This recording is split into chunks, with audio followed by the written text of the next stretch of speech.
people have to get out of the mind control methodology that is waged against them of the political spectrum being a breakdown of left versus right-wing politics. This is the traditional view of the political spectrum, where you have on the left side communism and on the right side fascism. And then you have center politics in the middle, okay? There is no place on this chart for actual freedom or abolition of government.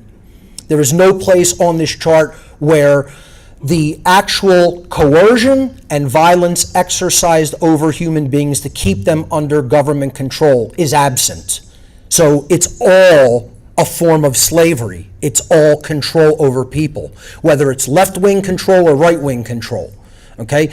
I have introduced what I call the true political spectrum to try to steer people away from falling into this mind control trap, because that's what it is. It's social engineering the existing publicly recognized political spectrum.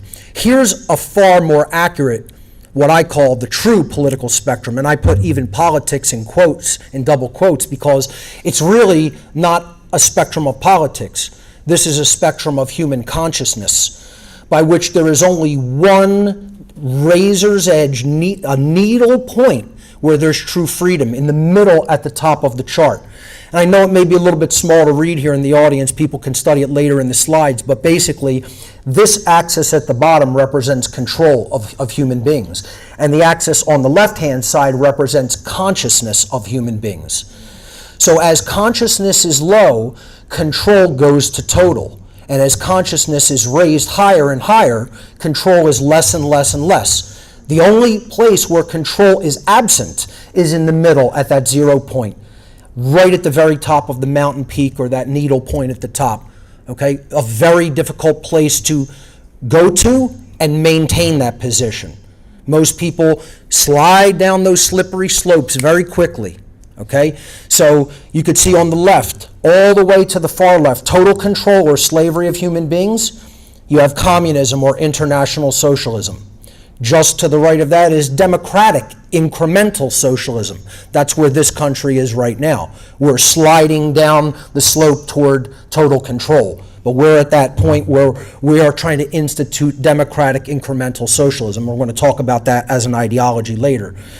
Then you have a republic based on classical liberalism. Then you have libertarianism, slightly left-leaning perhaps. Then on the other side, you have maybe slight right-leaning libertarianism, and then a republic based on classical conservatism.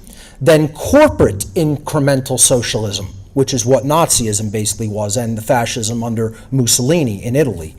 And then you have outright fascism, National Socialism being implemented as a slavery system. Okay, so again, this is a function of consciousness. The left-hand side gauges the amount of consciousness, alignment with objective morality and natural law, and respect for self-ownership that is present in human society. All right, so that's what I think people should understand as the real political spectrum, or the real way consciousness and control of human beings are related to each other. And again, we'll talk about that later when we talk about natural law and the law of freedom.